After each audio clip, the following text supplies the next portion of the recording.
지금 당장 번호표 뽑고 맨 뒤로 가세요. 이 한 문장에 미국 전역이 얼어붙었습니다.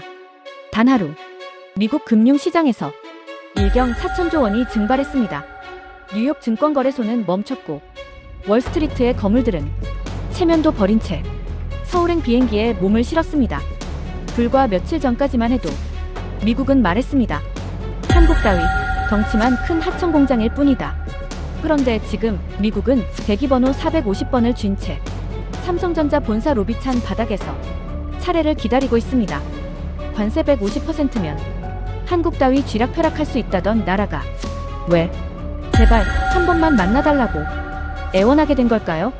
삼성은 도대체 무엇을 쥐고 있었기에 미국을 여기까지 몰아붙였을까요? 미국이 끝까지 숨기려 했던 그날의 충격적인 진실, 지금부터 공개합니다. 안녕하세요. 저는 월가 최대 헤지펀드 블랙스톤 인사이트의 수석 전략가 제임스 윈스터입니다. 뉴욕 맨해튼 432 파크 애비뉴 95층 펜트하우스, 발 아래로 센트럴 파크가 검은 숲처럼 펼쳐져 있고 자유의 여신상이 장난감처럼 보이는 이곳은 전 세계 자본의 정점입니다. 밤 11시, 거실에는 무거운 침묵과 함께 최고급 코냑 향기만이 감돌고 있었습니다. 이곳에 모인 5명의 남자들, 겉으로는 웃고 떠들며 골프 이야기를 하는 동네 아저씨들처럼 보일지 모릅니다. 하지만 이 5명이 움직이는 자금은 대한민국 1년 예산의 3배가 넘습니다. 우리는 이날 밤 한 나라의 경제를 도살대 위에 올려놓고 칼질을 준비하고 있었습니다. 그 타깃은 바로 대한민국, 그리고 반도체였습니다. 저는 테이블 중앙에 두꺼운 보고서를 던지듯 내려놓았습니다. 보고서 표지에는 붉은색 글씨로 이렇게 적혀 있었죠. 프로젝트 숏 코리아. 타이탄 캐피털의 회장 로버트가 시가를 입에 문 채 물었습니다. 제임스, 이거 정말 확실한 거야? 한국 애들 독종인 거 알잖아. 98년도 IMF 때도 금 모으기 하던 미친 민족이라고. 제가 비웃음을 흘리며 대답했습니다. 금 모으기요? 로버트, 그건 30년 전 이야기죠. 지금은 다릅니다. 제가 분석한 데이터에 따르면 한국 반도체는 지금 거품 그 자체예요. HBM이니 뭐니 떠들어대지만 결국은 우리 미국 빅테크들이 사주지 않으면 고철 덩어리에 불과합니다. 옆에 있던 에이펙스 펀드의 사라가 와인잔을 돌리며 거들었습니다. 맞아요. 삼성전자랑 SK하이닉스 시가총액이 너무 부풀려져 있어요. 기술력, 웃기지 말라고 하세요. 원천 특허는 다 우리가 가지고 있고 장비는 네덜란드에서 사오고 걔네가 하는 건 그냥 공장에서 밤새 기계 돌리는 것뿐이잖아요. 단순 제조 하청업체 주제의 영업이익률이 50%라니 이건 시장 왜곡이죠. 저는 고개를 끄덕이며 프레젠테이션 화면을 띄웠습니다. 화면에는 가파르게 상승한 한국 반도체 기업들의 주가 그래프가 붉게 빛나고 있었습니다. 그리고 그 위에 굵은 선을 그어 바닥으로 내리꽂아 버렸죠. 자, 시나리오 설명해 드립니다. 아주 간단합니다. 첫째, 우리 월가는 내일부터 한국 반도체 과잉 공급 리포트를 쏟아냅니다. 시장에 공포를 심는 거죠. 둘째, 워싱턴에 있는 우리 로비스트들을 움직여서 관세 법안을 발의합니다. 명분은 국가안보, 내용은 한국산 메모리 반도체에 관세 150% 부과, 150%. 로버트가 눈을 동그랗게 떴습니다. 너무 센 거 아니야. 150%면 사실상 수입 금지인데. 그럼 우리 미국 기업들은 반도체 어디서 구해? 바로 그게 포인트입니다. 로버트. 저는 자신만만하게 미소 지었습니다. 진짜로 150%를 때리겠다는 게 아닙니다. 겁만 주는 거죠. 칼을 목 끝까지 들이밀어야 지갑을 열 것 아닙니까? 관세 150% 이야기만 뉴스에 나와도 외국인 투자자들은 한국 주식을 패닉 셀링, 즉 공포에 질려 팔아치울 겁니다. 주가가 30%만 빠져도 우리는 공매도로 앉아서 40조 원을 법니다. 그리고 주가가 바닥을 칠 때 헐값에 지분을 주워 담아서 경영권을 흔들면 됩니다. 좌중에서 낮은 탄성이 터져 나왔습니다. 40조 원. 그것은 단순히 돈을 버는 수준이 아니라 한국 반도체 산업의 목줄을 쥐고 흔들겠다는 선전포고였습니다. 사라가 흥분된 목소리로 물었습니다. 그럼 한국이 버티면요? 걔네가 물량 안 주겠다고 버티면 어떡해요? 못 버팁니다. 저는 단호하게 잘라 말했습니다. 한국은 수출로 먹고 사는 나라입니다. 반도체가 전체 수출의 20%를 차지해요. 미국 시장이 막히면 한국 경제는 그날로 식물인간이 됩니다. 우리가 갑이고 그들은 영원한 을입니다. 주인이 밥그릇 뺏겠다고 하면 걔는 꼬리를 내릴 수밖에 없어요. 그게 자본주의의 법칙입니다. 로버트가 만족스러운 듯 시가를 비벼 껐습니다. 좋아, 제임스. 자네 말대로 하지. 내일부터 자금 세팅해. 그리고 자네가 직접 한국으로 가. 가서 그 콧대 높은 삼성 임원들 면전에 대고 확실하게 경고해줘. 네, 알겠습니다. 내일 아침 비행기로 출발합니다. 저는 자리에서 일어나 창밖을 내려다보았습니다. 맨해튼의 불빛들이 마치 저를 위해 반짝이는 금화처럼 보였습니다. 이 바닥에서 25년을 굴렀습니다. 수많은 기업을 사냥했고 수많은 최고 경영자를 무릎 꿇렸습니다. 이번에도 다르지 않을 겁니다. 한국, 반도체 강국. 제 눈에는 그저 살이 통통하게 오른 먹음직스러운 사냥감일 뿐이었습니다. 그들이 자랑하는 초격차 기술이라는 게 거대한 자본의 파도 앞에서는 모래성처럼 얼마나 쉽게 무너지는지 보여줄 생각이었습니다. 그때까지만 해도 저는 꿈에도 몰랐습니다.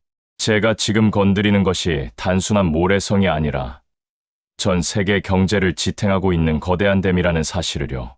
그리고 그 댐을 무너뜨리는 순간 그 흙탕물이 저와 월스트리트 전체를 집어삼키게 될 것이라는 사실을 말입니다. 하지만 후회는 언제나 늦게 찾아오는 법이죠. 저는 가벼운 발걸음으로 펜트하우스를 나섰습니다. 주머니 속에는 퍼스트 클래스 티켓이, 머릿속에는 한국을 짓밟을 완벽한 시나리오가 들어 있었습니다. 지옥으로 가는 급행열차 티켓인 줄도 모르고 말이죠. 인천공항에 도착하자마자 저는 작전의 첫 번째 버튼을 눌렀습니다. 미국 동부 시간 아침 9시, 한국 시간으로는 밤 11시. 제가 작성한 70페이지짜리 매도 리포트가 블룸버그 단말기를 통해 전 세계 펀드 매니저들에게 뿌려졌습니다. 리포트 제목은 반도체의 겨울은 길고 혹독할 것이다였습니다.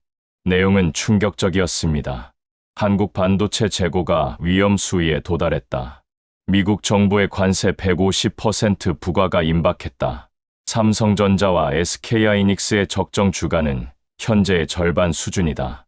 반응은 즉각적이었습니다. 다음 날 아침 한국 증시가 개장하자마자 외국인 투자자들의 매도 폭탄이 쏟아졌습니다. 코스피 지수가 3% 급락하고 삼성전자는 5만 원 선이 붕괴될 위기에 처했죠. 호텔방에서 CNBC 뉴스를 보며 저는 에스프레소를 마셨습니다. 앵커가 심각한 표정으로 떠들고 있었습니다. 한국 반도체 사상 최대 위기. 외국인 자금 썰물처럼 빠져나가. 완벽해. 공포는 전염병보다 빠릅니다. 사람들은 이성이 아니라 감정으로 주식을 팝니다.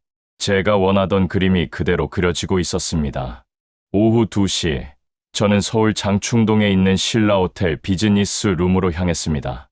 그곳에는 삼성전자의 재무 담당 임원인 최 전무가 기다리고 있었습니다.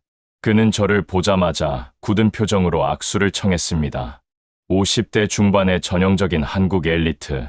하지만 그의 눈빛에는 숨길 수 없는 초조함이 서려 있었습니다. 미스터 윈스터, 리포트 잘 봤습니다. 너무 악의적인 것 아닙니까? 팩트와 다른 내용이 많던데요. 제가 여유롭게 웃으며 자리에 앉았습니다. 최 전무님, 시장은 팩트보다 센티멘트, 즉 분위기에 움직입니다. 지금 밖을 보세요. 외국인들이 왜 주식을 던질까요? 불안하니까요. 미국 정부가 관세를 때린다는데 누가 한국 주식을 들고 있겠습니까? 최 전무가 입술을 깨물었습니다. 그래서 요구하시는 게 뭡니까? 저는 가방에서 계약서를 꺼내 테이블 위에 올렸습니다. 간단합니다. 우리 블랙스톤이 삼성전자의 우호 지분이 되어 드리겠습니다. 현재 시장가에서 20% 할인된 가격으로 자사주 5천만 주를 저희에게 넘기세요. 그러면 제가 월가의 분위기를 반전시켜 드리겠습니다. 관세 문제도 저희 로비스트들이 막아줄 수 있고요. 최 전무의 얼굴이 붉게 달아올랐습니다. 20% 할인. 이건 날강도 치십니다. 지금 주가도 펀더멘털 대비 저평가되어 있는데 거기서 또 할인을 하라고요? 전무님, 저는 목소리를 낮추고 몸을 앞으로 기울였습니다. 1997년 IMF 때 기억하십니까? 그때 한국 기업들 콧대 높게 버티다가 어떻게 됐죠? 결국 외국 자본의 헐값에 다 팔려나갔습니다. 지금 상황이 그때랑 다를 것 같습니까? 관세 150% 맞고 미국 수출길 막히면 삼성 주가는 반토막이 아니라 10분의 1 토막이 날 겁니다. 그때 가서 저한테 울고불고 매달려봐야 소용없어요.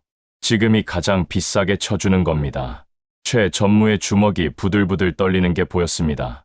그는 분노를 참느라 숨을 거칠게 몰아쉬었죠. 하지만 저는 알았습니다. 그는 거절할 수 없을 겁니다. 그들의 목숨 줄인 미국 시장을 우리가 쥐고 있으니까요. 생각할 시간을 주시죠. 최 전무가 겨우 입을 열었습니다. 좋습니다. 딱 48시간 드리죠. 그 안에 결정 못하면 다음 리포트는 삼성 파산 시나리오가 될 겁니다. 저는 자리에서 일어나 정중하게 고개를 숙였습니다. 호텔을 나서는 발걸음은 구름 위를 걷는 것 같았습니다. 스마트폰을 확인하니 삼성전자 주가는 4% 더 빠져 있었습니다. 모든 게 제 손바닥 아니었습니다.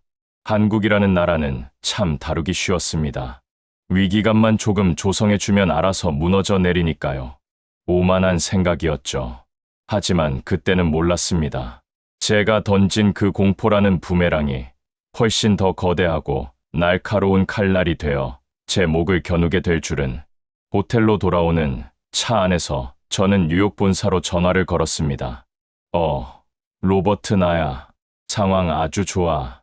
놈들이 겁을 잔뜩 집어먹었어. 내일 모레쯤이면 백기투항할 거야. 샴페인이나 준비해놔. 네, 샴페인을 준비하라고 했었죠.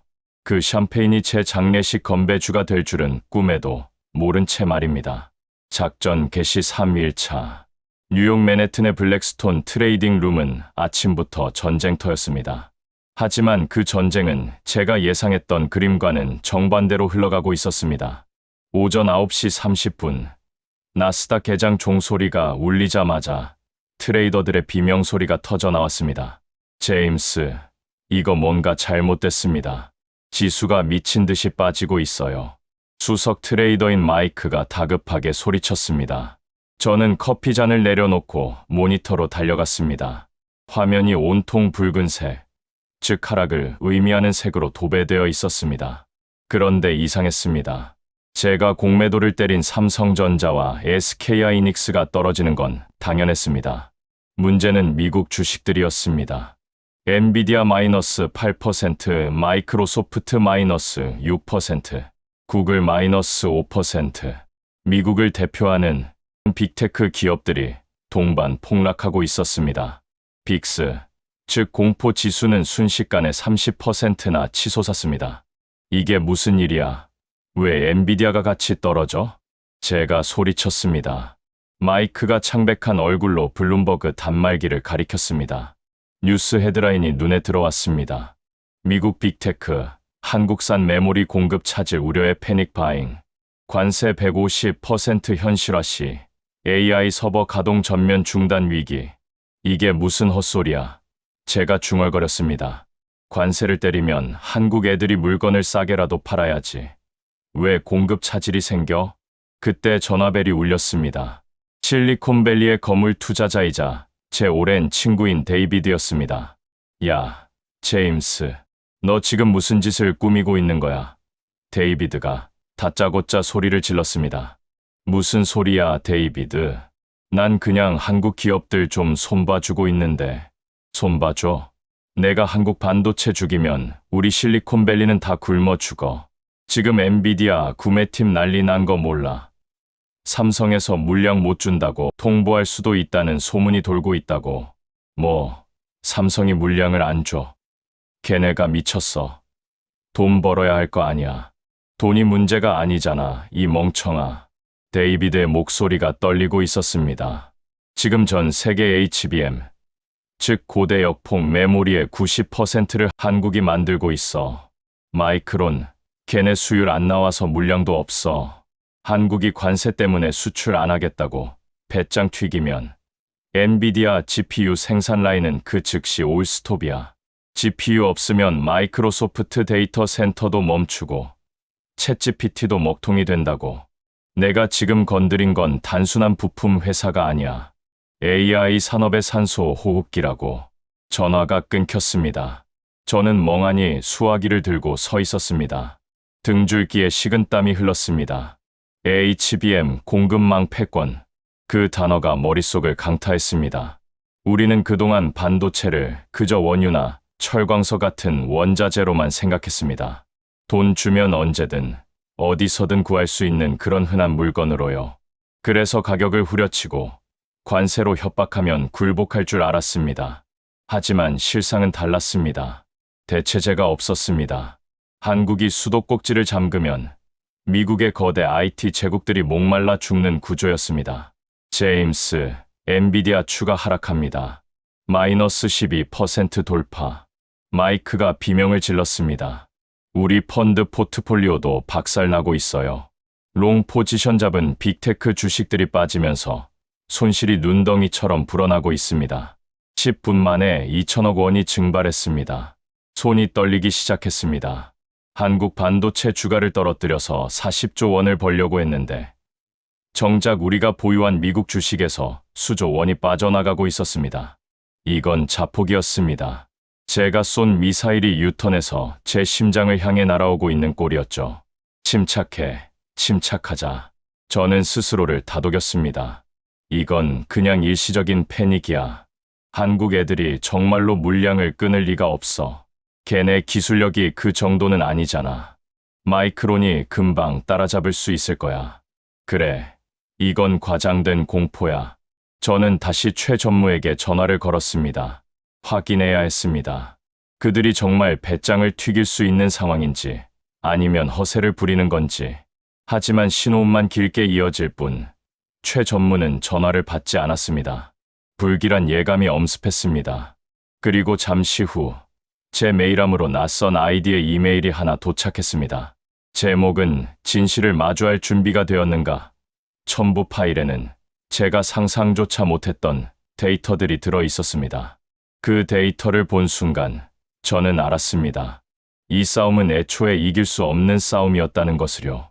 첨부 파일을 여는 제 손가락 끝이 미세하게 떨렸습니다. 파일의 제목은 글로벌 HBM 수율 비교 분석. 보낸 사람은 익명의 내부 고발자였습니다. 화면에 엑셀표가 하나 떴습니다. 단순한 숫자 몇 개가 적혀 있었지만 그 의미를 해독하는 순간 저는 망치로 뒷머리를 얻어맞은 듯한 충격에 빠졌습니다. 항목 HBM 3 양산 수율 마이크론 12%, 삼성전자 SK하이닉스 82%, 12% 대 82%. 이건 격차라는 단어로 표현할 수 없는 수치였습니다. 수율이란 웨이퍼 한 장을 넣었을 때 불량품을 제외하고 실제로 팔 수 있는 정상 제품이 얼마나 나오느냐를 뜻합니다. 마이크론은 100개를 만들면 90개를 갖다 버린다는 뜻이고 한국 기업들은 80개를 판다는 뜻입니다. 쉽게 말해 마이크론이 칩 하나를 만들 때 한국 기업은 같은 비용으로 7개를 만들어냅니다. 이건 뭔가 경쟁력에서 게임 자체가 성립되지 않는 수준이었습니다. 아무리 미국 정부가 관세 150%를 때려도 한국 기업들은 여전히 마이크론보다 싸게 더 많이 팔 수 있다는 계산이 나옵니다. 관세 장벽, 그건 이 압도적인 수율 격차 앞에서는 종이 울타리에 불과했습니다. 믿을 수 없어, 이건 조작이야. 제가 중얼거렸습니다. 마이크론이 수십조 원을 투자했는데 고작 이 정도라고? 저는 확인을 위해 휴대폰을 들었습니다. MIT 동기이자 현재 엔비디아에서 차세대 칩 설계를 총괄하고 있는 스티브였습니다. 그라면 진실을 알고 있을 겁니다. 신호음이 3번 울리고 스티브가 전화를 받았습니다. 제임스. 무슨 일이야? 목소리가 왜 그래? 스티브, 긴 말 안 할게. 내가 지금 HBM 수율 데이터를 하나 봤는데 마이크론이 10%대라는 게 사실이야? 수화기 너머로 긴 침묵이 흘렀습니다. 그리고 스티브의 깊은 한숨 소리가 들려왔습니다. 너도 알았구나. 맞아. 사실이야. 그래서 우리가 미치겠다는 거야. 말이 돼. 마이크론한테 보조금을 수십조 원이나 줬잖아. 장비도 최고급으로 다 깔아줬고. 그런데 왜 못 만들어? 제임스. 스티브가 냉소적으로 웃었습니다. 너희 월스트리트 놈들은 그게 문제야. 돈만 넣으면 자판기처럼 기술이 툭 튀어나오는 줄 알지. 반도체는 과학이기도 하지만 예술에 가까워. 특히 HBM은 더 그래. 그게 무슨 소리야? 적층 기술 때문이야. 디램 칩 12개를 머리카락 두께로 깎아서 수직으로 쌓아 올려야 해. 거기서 발생하는 열을 어떻게 잡느냐가 핵심인데. 한국 애들은 이걸 30년 동안 연구했어. 마이크론, 이제 막 교과서 펴고 공부 시작한 단계야. 미슐랭 셰프의 레시피를 쥐어준다고 해서 유치원생이 삼성 요리를 만들 수 있겠어? 저는 말문이 막혔습니다. 돈으로 시간을 살 수 있다고 믿어온 제 신념이 산산조각 나는 순간이었습니다. 그럼 마이크론이 한국 수준 따라잡으려면 얼마나 걸려? 최소 5년. 그것도 운이 좋았을 때 이야기야. 지금 당장 엔비디아 칩에 들어갈 물량은 전 세계에서 한국밖에 못 만들어. 제임스, 내가 지금 관세 장난질 칠 때가 아니야. 만약 삼성이 빡쳐서 물량 안 준다고 하면 우리 엔비디아 칩은 그냥 예쁜 벽돌이 되는 거야. 그럼 너희 펀드가 들고 있는 엔비디아 주식도 휴지, 조각이 되겠지. 전화가 끊겼습니다. 휴대폰을 쥔 손에 힘이 빠졌습니다. 창밖으로 서울의 야경이 보였습니다. 화려하게 빛나는 저 불빛들 어딘가에서 한국의 엔지니어들은 밤을 새워가며 칩을 쌓아 올리고 있을 겁니다.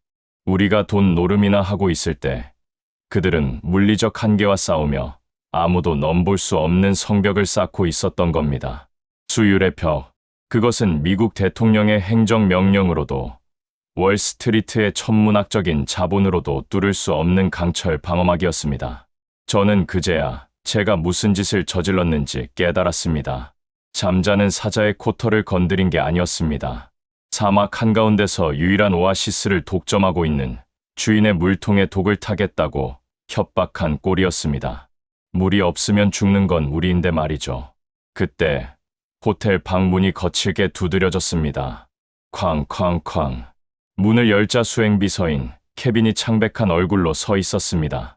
이사님, 큰일 났습니다. 그가 태블릿 PC를 제 얼굴 앞에 들이밀었습니다. 삼성전자에서 공식 입장을 발표했습니다. 화면 속 뉴스 헤드라인을 보는 순간 눈앞이 캄캄해졌습니다. 심장이 덜컥 내려앉는다는 표현은 이럴 때 쓰는 것이었습니다. 그들이 칼을 뽑았습니다. 방패 뒤에 숨어 있을 줄 알았던 을이 갑자기 거대한 칼을 들고 성문 밖으로 걸어 나온 겁니다. 그날 오후 4시, 저는 다시 삼성전자 서초 사옥으로 향했습니다. 불과 이틀 전, 제가 그들에게 최후 통첩을 날리며 48시간을 주었던 바로 그 장소였습니다. 하지만 사옥 로비에 들어서는 제 발걸음은 더 이상 구름 위를 걷는 것처럼 가볍지 않았습니다. 마치 납덩이를 매단 듯 무거웠고 등줄기에는 식은땀이 흐르고 있었습니다. 엘리베이터가 35층으로 올라가는 그 짧은 시간이 영겁처럼 느껴졌습니다. 거울에 비친 제 얼굴은 초췌했고 명품 슈트는 어딘가 구겨져 보였습니다. 이틀 전에 당당했던 제임스 윈스턴은 온데간데 없었죠. 회의실 문을 열자 최 전무가 창밖을 내려다보고 있었습니다. 그는 제가 들어오는 소리를 듣고 천천히 몸을 돌렸습니다. 그의 표정은 평온했습니다. 아니, 지나칠 정도로 고요했습니다. 마치 폭풍우가 몰아치기 직전의 바다처럼 말입니다. 테이블 위에는 제가 놓고 갔던 그 불평등 계약서가 그대로 놓여 있었습니다. 오셨습니까, 미스터 윈스터? 최 전무가 정중하게 인사를 건넸습니다. 목소리에 날 선 감정은 없었지만 그 건조함이 오히려 저를 더 긴장하게 만들었습니다. 전무님 48시간이 지났습니다. 결정은 하셨습니까? 저는 애써 목소리에 힘을 주며 물었습니다. 마지막 남은 자존심이라도 지키고 싶었는지 모릅니다. 최 전무는 대답 대신 테이블에 놓인 리모컨을 집어들었습니다. 벽면을 가득 채운 대형 스크린에 불이 들어왔습니다. 세계 지도가 띄워졌습니다. 지도 위에는 수많은 선이 거미줄처럼 얽혀 있었는데 그중 가장 굵은 붉은색 선들이 한국 평택항에서 출발해 미국 샌프란시스코와 시애틀로 향하고 있었습니다. 현재 삼성전자의 반도체 수출 물류 이동 경로였습니다. 미스터 윈스터, 당신이 제안하신 내용을 이틀 동안 곰곰이 생각해 봤습니다. 최 전무가 지휘봉으로 지도를 가리키며 입을 열었습니다. 관세 150%, 사실상 미국 시장에서 나가라는 소리죠. 당신 말대로 우리는 미국 의존도가 높습니다. 그래서 처음에는 두려웠습니다. 당장 매출이 반토막 날 테니까요. 그렇죠. 그러니까 제 제안을 받아들이는 게. 하지만 최 전무가 제 말을 끊었습니다. 그의 눈빛이 순간적으로 날카롭게 빛났습니다. 우리는 계산기를 다시 두드려 봤습니다. 만약 미국이 문을 닫으면 우리는 그 물량을 창고에 쌓아둬야 할까? 아니면 다른 주인을 찾아야 할까? 그가 리모컨 버튼을 눌렀습니다. 순간 지도 위에 붉은색 선들이 일제히 사라졌습니다. 한국에서 미국으로 향하던 모든 물류 라인이 OFF 상태로 꺼진 겁니다. 동시에 새로운 선들이 생겨났습니다. 이번에는 파란색 선이었습니다. 평택항에서 출발한 선들이 중국 상하이, 선전, 그리고 유럽의 독일과 인도로 뻗어나갔습니다. 특히 중국으로 향하는 선은 굵고 선명했습니다. 이게 뭡니까? 제가 당황해서 물었습니다. 전략적 공급 재배치 시뮬레이션입니다. 최 전무가 차분하게 설명했습니다. 어제 저녁 저희는 중국의 화웨이, 알리바바, 텐센트, 그리고 바이두의 구매 담당 임원들과 긴급 화상 회의를 가졌습니다. 그들은 저희가 만드는 HBM 물량을 그 2배라도 사겠다고 하더군요. 가격은 현재 시세의 1.5배를 불렀습니다. 뭐라고요? 1.5배. 제 목소리가 갈라져 나왔습니다. 네. 그들은 지금 미국의 AI 반도체 제재 때문에 칩을 구하지 못해 안달이 나 있거든요. 웃돈을 얹어서라도 저희 물건을 가져가겠다고 줄을 섰습니다. 자, 계산해 봅시다. 미국의 관세 150% 내고 팔면 우리는 적자입니다. 하지만 중국의 1.5배 받고 팔면 영업이익은 오히려 지금보다 30% 증가합니다. 말도 안 돼. 저는 털썩 의자에 주저앉았습니다. 이건 블러핑이 아니었습니다. 실제로 중국 빅테크들은 미국의 제재를 뚫고 AI 칩을 확보하기 위해 혈안이 되어 있었습니다. 만약 삼성의 최첨단 HBM이 중국으로 넘어간다면 그건 단순히 삼성의 매출 문제가 아니었습니다. 미국의 국가 안보가 뚫리는 대사건이었습니다. 미국 정부가 관세로 막으려던 것은 중국의 기술 굴기였는데 제 욕심이 오히려 중국에게 날개를 달아주는 꼴이 된 겁니다. 그리고 여기 하나 더 있습니다. 최 전무가 화면을 전환했습니다. 이번에는 실시간 선박 위치 추적 시스템이 떴습니다. 태평양 한가운데를 지나고 있는 거대한 컨테이너선 한 척이 붉은 점으로 표시되어 있었습니다. 선박명 HMM 아레시라스. 지금 저 배에는 엔비디아와 구글의 납품할 HBM 12단, 제품 20만 개가 실려 있습니다. 하와이 인근을 지나고 있죠. 최 전무가 저를 똑바로 쳐다보며 말했습니다. 제가 지금 여기서 전화 한 통만 하면 저 배는 뱃머리를 돌립니다. 샌프란시스코가 아니라 상하이로요. 선장은 이미 대기 명령을 받고 있습니다. 미쳤어. 당신들 미쳤어.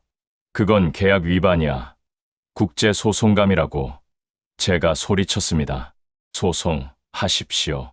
최 전무가 코웃음을 쳤습니다.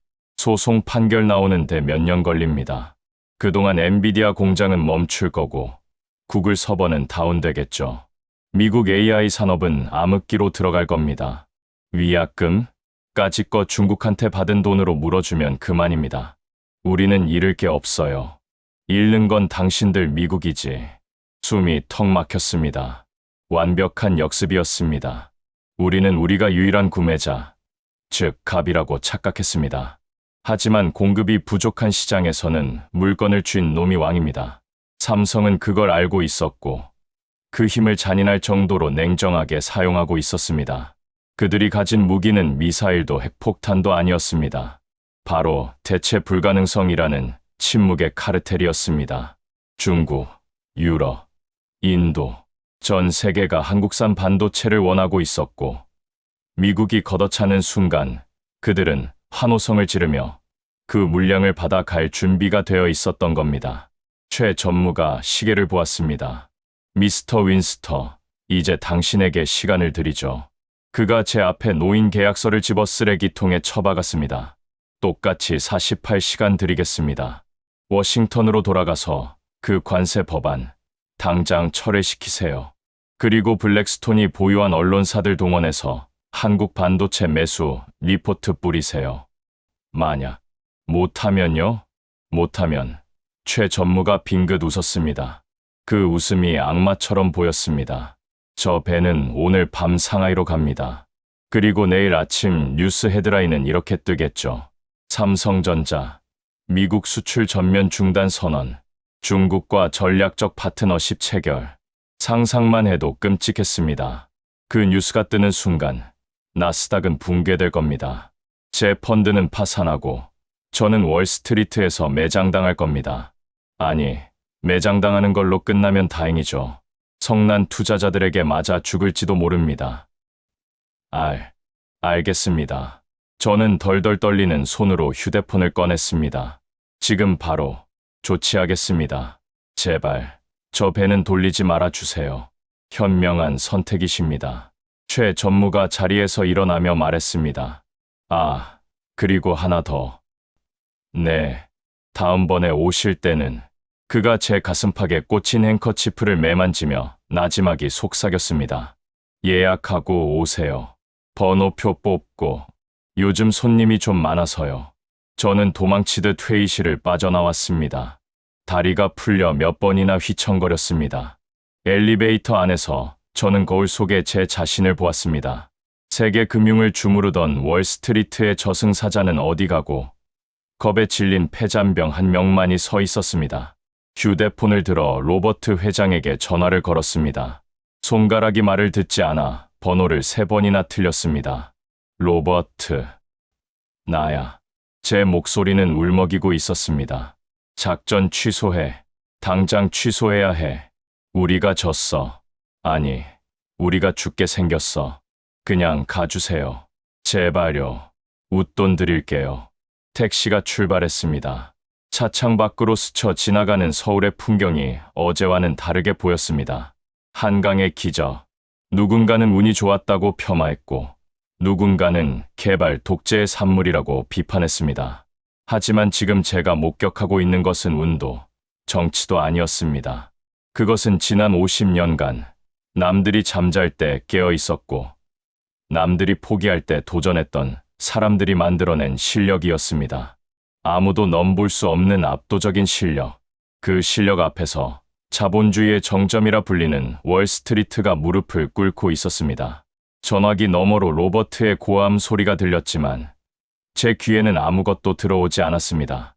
오직 하나, 머릿속을 맴도는 것은 태평양 한가운데 떠있는 붉은 점. 그 작은 점 하나가 미국의 운명을 쥐고 있다는 공포뿐이었습니다. 사냥꾼이 사냥감이 되는 건 한순간이었습니다. 이제 저는 살기 위해 제가 쳐놓은 덫을 제 손으로 걷어내야 하는 처지가 되었습니다. 하지만 진짜 지옥은 이제부터 시작이었습니다. 뉴욕 증시 개장까지 남은 시간은 단 4시간. 그 안에 이 거대한 파도를 막지 못하면 저는 정말로 죽습니다. 서울의 호텔방은 고요했지만 제 눈앞에 펼쳐진 노트북 화면, 속 뉴욕은 문자 그대로 불타오르고 있었습니다.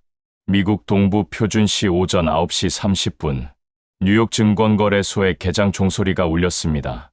그 종소리는 거래의 시작을 알리는 신호가 아니라 장례식의 시작을 알리는 조종처럼 들렸습니다. 보통 개장 직후에는 매수와 매도가 치열하게 맞붙으며 그래프가 위아래로 춤을 춥니다. 하지만 그날은 달랐습니다. 개장 1분 만에 나스닥 지수가 40% 폭락했습니다. 이건 폭락이 아니라 추락이었습니다. 날개 없이 절벽에서 떨어지는 것과 같았습니다. 이유는 단 하나였습니다. 개장 10분 전 월스트리트 저널에 실린 특종 기사 한 줄 때문이었습니다. 단독 보도, 삼성전자, 미국향 HBM 공급 전면 재검토 시사, 중국 기업들과 대규모 계약 논의 중, 최 전무가 경고했던 바로 그 시나리오가 현실이 되어 언론에 터진 겁니다. 제가 로비스트들에게 전화를 걸어 법안을 철회하라고 고함치기도 전에 이미 정보 빠른 기자들이 냄새를 맡고 기사를 내보낸 것이죠. 시장의 반응은 공포 그 자체였습니다. 화면 속 엔비디아 주가가 마이너스 15%를 찍는 데 걸린 시간은 단 5분이었습니다. 시가총액 3천조 원짜리 거대 기업이 5분 만에 450조 원을 날려버렸습니다. 채팅창에는 트레이더들의 비명이 난무했습니다. 이거 실화냐? 엔비디아 하한가 가겠는데. 삼성 칩 없으면 젠슨 황도 그냥 가죽 점퍼 입은 백수지 뭐. 야, 마이크론은 뭐해? 대타 못 뛰어? 마이크론, 걔네 수율 10%라잖아. 지금 불량품만 쌓여서 공장 터지기 일보 직전이래. 미국 반도체 생태계의 민낯이 전 세계에 생중계되고 있었습니다. 그동안 우리는 설계가 최고라고 자만했습니다. 제조는 하청업체나 하는 허드렛일이라고 무시했습니다. 하지만 그 제조가 멈추자 천재들이 설계한 도면은 휴지 조각이 되었고 거대한 데이터 센터는 전기만 잡아먹는 고철 덩어리로 전락했습니다. 기초가 없는 첨단 산업이 얼마나 위태로운 모래성인지 시장은 냉혹하게 증명하고 있었습니다. 제임스, 지금 당장 이거 멈춰. 펀드가 녹아내리고 있다고. 화상회의 화면 속 로버트 회장의 얼굴은 흑빛이었습니다. 그의 뒤로 보이는 사무실 풍경은 아비규환이었습니다. 전화벨 소리가 끊이지 않고 울렸고 펀드 매니저들은 머리를 감싸 쥐고 욕설을 내뱉고 있었습니다. 회장님, 제가 해결하려고. 해결? 이게 해결될 문제야? 로버트가 책상을 내리쳤습니다. 지금 우리 펀드에서 롱 포지션 잡은 빅테크 주식들 손실액이 10조 원을 넘었어. 10조 원. 게다가 내가 공매도 친 삼성전자 주식은 어떻게 됐는지 알아봐. 당장 보라고. 저는 떨리는 손으로 한국 증시 화면을 띄웠습니다. 숨이 턱 막혔습니다. 삼성전자 플러스 12%, SK하이닉스 플러스 15%. 공매도를 쳤으니 주가가 떨어져야 돈을 버는데 오히려 폭등하고 있었습니다. 이걸 금융용어로 숏스퀴즈라고 합니다. 주가가 오르자 공매도 세력들이 손실을 줄이려고 울며 겨자 먹기로 주식을 되사기 시작했고 그 매수세가 다시 주가를 밀어 올리는 악순환. 외국인 투자자들이 패닉 셀링을 하는 게 아니라 패닉 바잉을 하고 있었습니다. 삼성칩이 없으면 미래가 없다는 사실을 깨달은 글로벌 자금이 한국으로 쇄도하고 있었던 겁니다. 제임스, 로버트의 목소리가 낮게 깔렸습니다. 그 차가움이 더 무서웠습니다. 투자자들 항해 전화가 빗발치고 있어. 연기금, 국부펀드, 다들 돈 빼겠다고 난리야. 블랙스톤 설립 30년 만에 최대 위기다. 내가 자초한 일이야. 회장님, 잘 들어. 지금 당장 삼성으로 가서 바짓가랑이를 잡든 무릎을 꿇든 물량을 받아와. 삼성이 미국의 칩을 계속 공급하겠다고 공식 발표하게 만들어. 만약 오늘 안으로 해결 못하면 그가 잠시 말을 멈추더니 저를 노려보며 말했습니다. 너는 해고야. 그리고 이 손실액에 대한 민영사상 책임 내가 죽을 때까지 갚아야 할 거야. 알겠어? 화면이 꺼졌습니다. 검은 화면 속에 제 얼굴이 비쳤습니다. 25년 동안 월스트리트의 저승사자로 불리며 수많은 기업을 사냥했던 남자의 얼굴. 하지만 지금 그 얼굴에는 오만함도 자신감도 없었습니다. 그저 살고 싶다는 본능적인 공포만이 남아 있었습니다. 저는 비틀거리는 다리로 자리에서 일어났습니다. 호텔 방 안을 서성이다가 거울을 보았습니다. 넥타이는 풀어에 쳐져 있고 셔츠는 땀에 젖어 있었습니다. 꼴 사납군. 자조적인 웃음이 나왔습니다. 돈이면 다 되는 줄 알았습니다. 금융이 산업 위에 군림한다고 믿었습니다. 하지만 진짜 위기가 닥치자 숫자는 아무런 힘이 없었습니다. 지금 필요한 건 달러 뭉치가 아니라 평택 공장에서 각 구워낸 반도체 칩 하나였습니다. 그 작은 칩 하나가 없어서 세계 최고의 금융 제국이 무너져 내리고 있었습니다. 저는 온매무새를 다듬었습니다. 다시 삼성으로 가야 했습니다. 하지만 이번에는 협박하러 가는 게 아니었습니다. 갑의 위치에서 계약서를 던지러 가는 것도 아니었습니다. 아니 먹이사슬의 가장 밑바닥에 있는 생존자로서 구걸하러 가는 길이었습니다. 로비를 지나 호텔 밖으로 나왔습니다. 새벽 공기가 차가웠습니다. 택시를 잡으려는데 호텔 입구에 서 있는 다른 외국인들이 눈에 들어왔습니다. 익숙한 얼굴들이었습니다. 어제까지만 해도 저와 경쟁하던 다른 헤지펀드의 임원들, 그리고 실리콘밸리 빅테크 기업의 구매 담당자들이었습니다. 그들의 손에는 하나같이 여행 가방이 들려 있었고 표정은 저만큼이나 절박해 보였습니다. 모두의 목적지는 같았습니다. 수원, 그리고 평택, 택시. 제가 손을 흔들자 택시 한 대가 섰습니다. 기사님, 삼성전자 본사로 갑시다. 최대한 빨리요. 기사님이 백미러로 저를 힐끔 쳐다보더니 무심하게 말했습니다. 손님, 지금 가면 늦을 텐데요? 네, 무슨 말씀이시죠? 라디오 안 들으세요. 지금 삼성 본사 앞에 외국인들이 1000명도 넘게 줄 서 있대요. 뉴스 보니까 거기 텐트 치고 난리도 아니라던데. 1000명. 머리가 띵했습니다. 전 세계에서 몰려든 기업 사냥꾼들, 그리고 기술 구걸꾼들이 이미 장사진을 치고 있다는 얘기였습니다. 제가 망설이는 사이 발 빠른 놈들은 이미 줄을 서고 있었던 겁니다. 1시간 뒤, 저는 그 처참한 패배의 현장을 직접 눈으로 확인하게 됩니다. 그리고 제 인생에서 가장 길고 가장 비참하며 동시에 가장 큰 깨달음을 주었던 대기번호 450번의 기다림이 시작되었습니다. 삼성전자 서초 사옥 로비에 들어선 순간 저는 제 눈을 의심했습니다. 그곳은 제가 알던 글로벌 기업의 로비가 아니었습니다. 마치 고급 슈트를 차려입은 난민 수용소 같았습니다. 바닥에는 신문지와 서류 가방이 어지럽게 널려 있었고 평소라면 1등석 비행기만 타고 다닐 월스트리트의 거물들과 실리콘밸리의 최고 경영자들이 차가운 대리석 바닥에 쪼그려 앉아 있었습니다. 시장통 같은 소음, 여기저기서 터져 나오는 영어, 중국어, 일본어, 독일어의 고성들. 그들 모두의 눈에는 핏발이 서 있었고 표정에는 초조함과 공포가 뒤섞여 있었습니다. 안내 데스크로 달려갔습니다. 어제 저를 맞아주었던 바로 그 직원이 앉아 있었습니다. 하지만 그녀를 둘러싼 공기는 어제와 완전히 달라져 있었습니다. 그녀 앞에는 수십 명의 외국인이 몰려들어 소리를 지르고 있었습니다. 내가 누군지 알아. 구글 부사장이야. 당장 담당자 불러. 비켜. 우린 테슬라에서 왔어. 일론 머스크가 직접 보냈다고. 직원은 눈 하나 깜짝하지 않았습니다. 그녀는 기계적인 미소를 지으며 마이크에 대고 말했습니다. 줄 서세요. 예외는 없습니다. 새치기 하시면 보안 요원 부르겠습니다. 그 단호함에 천하의 구글 부사장도 입을 다물고 뒤로 물러났습니다. 제 차례가 되자 그녀가 저를 올려다보았습니다.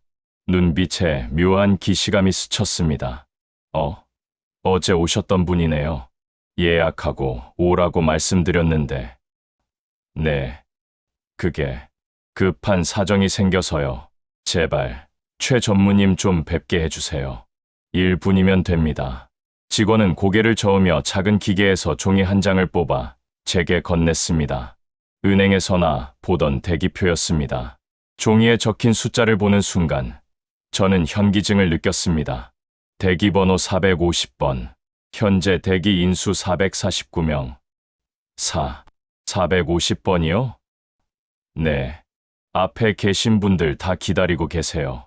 순서 오면 전광판에 번호 뜹니다. 그때 오세요. 망연자실했습니다. 제 앞에 449명. 그들은 그냥 사람이 아니었습니다. 애플, 마이크로소프트, 아마존, 폭스바겐, 도요타, 전 세계 시가총액 상위 100위 기업의 임원들이 제 앞에 줄을 서 있는 겁니다. 그들이 가진 자산을 다 합치면 지구를 2번은 사고도 남을 겁니다. 하지만 여기 대한민국 서울의 한 건물 로비에서는 그 천문학적인 자산도 순번을 앞당기는 데는 아무런 소용이 없었습니다. 여기서 유일한 권력은 삼성의 호출뿐이었습니다. 저는 터덜터덜 걸어 구석진 기둥 옆에 자리를 잡았습니다. 바닥이 얼음장처럼 차가웠지만 엉덩이를 붙일 수 있는 공간이 있다는 것만으로도 감사해야 할 판이었습니다. 그때 옆에서 후루룩거리는 소리가 들렸습니다. 고개를 돌려보니 익숙한 얼굴이 보였습니다. 경쟁사인 골드만삭스 아시아 대표 빌이었습니다. 항상 최고급 레스토랑에서 스테이크만 썰던 그가 넥타이를 풀어헤친 채 편의점 컵라면을 먹고 있었습니다. 국물이 튀어 명품 셔츠에 붉은 얼룩이 져 있었지만 그는 신경도 쓰지 않는 듯했습니다. 빌, 제임스, 너도 왔냐? 그가 젓가락을 멈추고 쓴 웃음을 지었습니다. 너 몇 번이야? 450번. 너는? 난 230번. 아침 6시에 왔거든. 그가 국물을 마시며 중얼거렸습니다. 야, 이거 맵다. 신라면이라는데 한국 사람들은 이걸 어떻게 맨날 먹냐? 독하네. 진짜. 빌, 상황이 어때? 최 전무는 만났어? 만나기는. 얼굴도 못 봤어. 그냥 기다리는 거야. 삼성이 물량 배정해 줄 때까지. 들리는 소문으로는 지금 안에서 경매가 벌어지고 있대. 경매. 부르는 게 값이래. 엔비디아는 2배 불렀고 구글은 3배 불렀대. 돈 싸들고 와서 제발 우리 거 먼저 만들어 달라고 애원하고 있는 거지. 웃기지 않냐. 일주일 전만 해도 우리가 쟤네한테 단가 깎으라고 소리쳤는데 빌이 컵라면 용기를 바닥에 내려놓고 한숨을 쉬었습니다. 제임스, 나 여기서 8시간 동안 기다리면서 곰곰이 생각해봤어. 우리가 왜 이 꼴이 됐는지. 왜인데? 우린 돈으로 다 살 수 있다고 생각했잖아. 공장, 지으면 되지. 기술, 사오면 되지. 사람, 돈 주고 빼오면 되지. 그런데 그게 아니었어. 그가 로비 천장을 올려다보았습니다. 저 위에서 지금 칩을 만들고 있는 엔지니어들 말이야. 걔네는 우리가 골프 치고 파티할 때 방진복 입고 30년을 버틴 애들이야. 먼지 한 톨이랑 싸우면서 수율 1% 올리려고 밤새우던 그 시간들. 그 시간은 돈으로 못 사는 거였어. 우린 그걸 너무 늦게 알았지. 빌의 말이 가슴을 찔렀습니다. 맞습니다. 우리는 과정을 무시하고 결과만 탐했습니다. 씨앗을 심고 물을 주는 수고로움은 하청업체에 떠넘기고 우리는 열매만 따 먹으려 했습니다. 하지만 가뭄이 들자 물을 줄 수 있는 사람만이 열매를 가질 자격이 있다는 자연의 섭리가 드러난 겁니다. 시간이 흘렀습니다. 해는 지고 로비에 어둠이 깔렸지만 아무도 자리를 뜨지 않았습니다. 오히려 사람이 더 늘어났습니다. 중국에서 온 텐센트 임원들은 아예 침낭을 깔고 누웠고 유럽에서 온 자동차 회사 임원들은 삼각 김밥을 나눠 먹으며 정보를 교환하고 있었습니다. 그 기이한 풍경, 세계를 움직이는 엘리트들이 한국의 컵라면과 김밥으로 끼니를 때우며 전광판에 자신의 번호가 뜨기만을 기다리는 그 모습. 이것은 단순한 대기줄이 아니었습니다. 오만한 서구 자본주의가 아시아의 제조업 강국 앞에 무릎 꿇고 반성문을 쓰는 거대한 참회의 현장이었습니다. 밤 10시가 되었습니다. 제 휴대폰 배터리는 3%밖에 남지 않았습니다.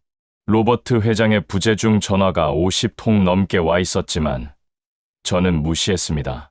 지금 저에게 중요한 건 회장의 고함 소리가 아니라 저 전광판의 숫자였습니다. 치띵동. 경쾌한 벨 소리와 함께 전광판 숫자가 바뀌었습니다. 450번. 드디어 제 차례였습니다. 다리에 쥐가 나서 일어서다 넘어질 뻔했습니다. 빌이 제 어깨를 두드려 주었습니다. 가라, 제임스. 가서 무슨 수를 써서라도 계약 따와. 안 그러면 우리 둘 다 내일 아침에 실업자야. 저는 비틀거리며 안내 데스크로 걸어갔습니다. 직원이 저를 보며 말했습니다. 제임스 윈스터님, 35층 회의실로 올라가세요. 최 전무님이 기다리십니다. 엘리베이터에 탔습니다. 거울 속에 비친 제 모습은 거짓골이 따로 없었습니다. 하지만 눈빛만은 살아있었습니다. 아니, 예전의 거만한 눈빛이 아니라 진실을 마주하고 겸손해진 자의 눈빛이었습니다. 35층에 도착했습니다.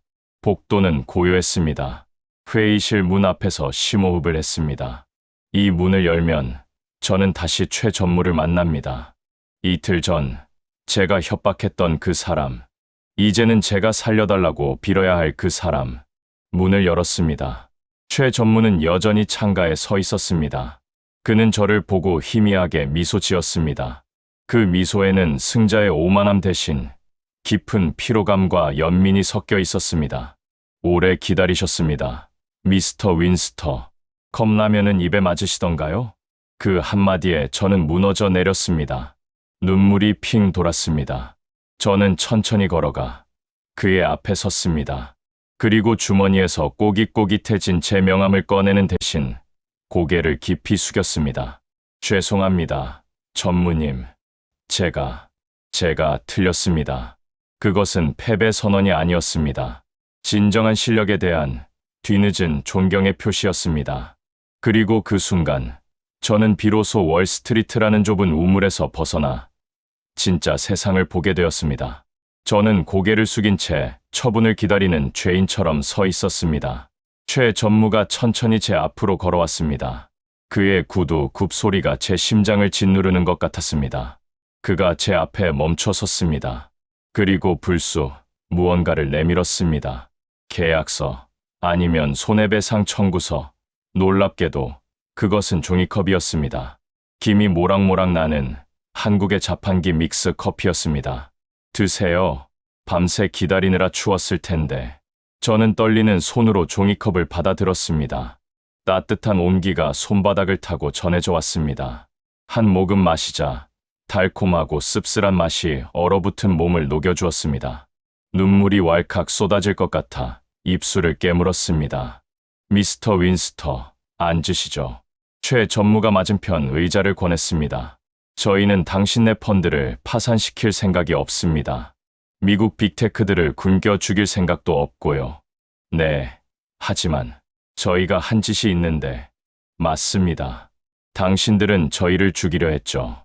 그의 목소리는 차분했습니다. 하지만 저희가 똑같이 갚아주면 결국 피해를 보는 건 전 세계의 소비자들이니까요.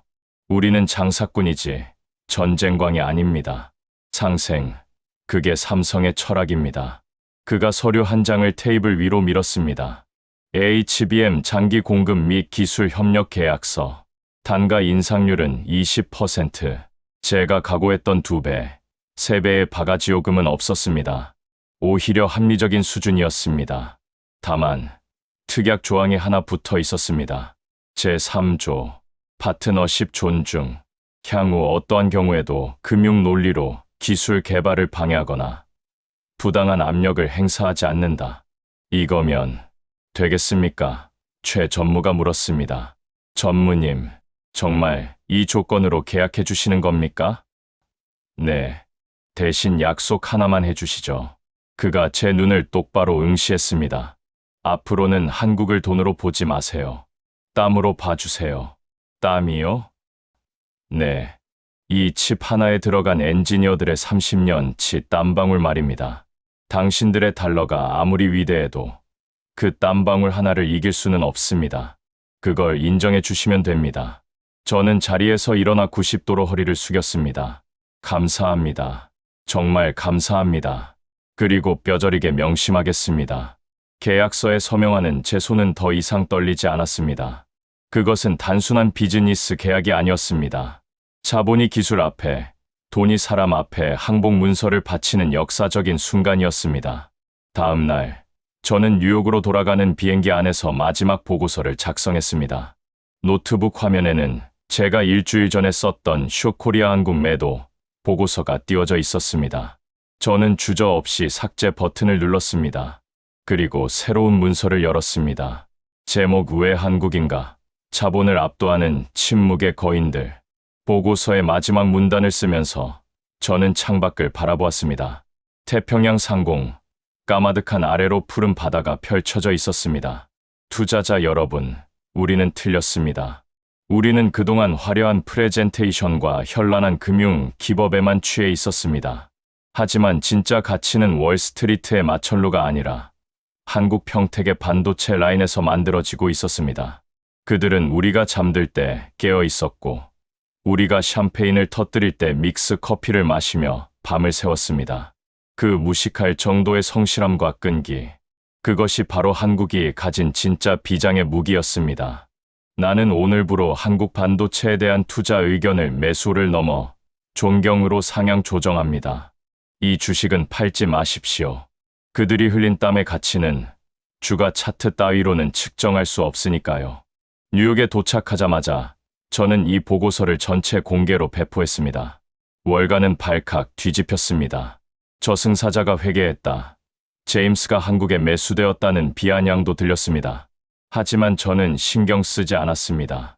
진실을 본 사람은 말이 없어지는 법이니까요. 일주일 뒤 뉴스에서 삼성전자와 SK하이닉스의 주가가 사상 최고치를 경신했다는 소식이 들려왔습니다. 미국 대통령은 관세 법안을 공식 철회했고, 엔비디아의 젠슨 황은 한국을 방문해 한국은 우리의 영원한 파트너라고 선언했습니다. 그리고 제 책상 위에는 최 전무가 선물로 준 믹스 커피 한 상자가 놓여 있었습니다. 저는 쓴 에스프레소 대신 달달한 믹스 커피를 타 마시며 미소 지었습니다. 그 맛은 제가 평생 마셔본 어떤 최고급 커피보다도 깊고 진했습니다. 이 이야기는 단순히 한 헤지펀드 매니저의 실패담이 아닙니다. 보이지 않는 곳에서 묵묵히 자신의 자리를 지켜온 대한민국이라는 거인이 승리한 기록입니다. 우리는 종종 잊고 삽니다. 우리가 가진 저력이 얼마나 대단한지. 외부의 시선에 흔들리고 스스로를 과소평가하기도 합니다. 하지만 기억하십시오. 전 세계의 자본이 무릎 꿇고 오만한 기술 권력이 고개를 숙인 곳. 그곳은 바로 여러분이 발 딛고 서 있는 이 땅, 대한민국입니다. 이 이야기를 혼자만 알고 끝내지 말아주세요. 우리가 어떤 선택을 해온 나라였는지, 어떤 방식으로 여기까지 왔는지 더 많은 사람이 알 필요가 있습니다. 당신의 한 번의 공유가 자부심을 기억으로 남기고, 기억은 결국 다음 선택을 바꿉니다. 의미 있었다면 구독과 좋아요로 이 흐름을 이어주세요. 지금까지 감독누이였습니다. 끝까지 함께 해주셔서 고맙습니다.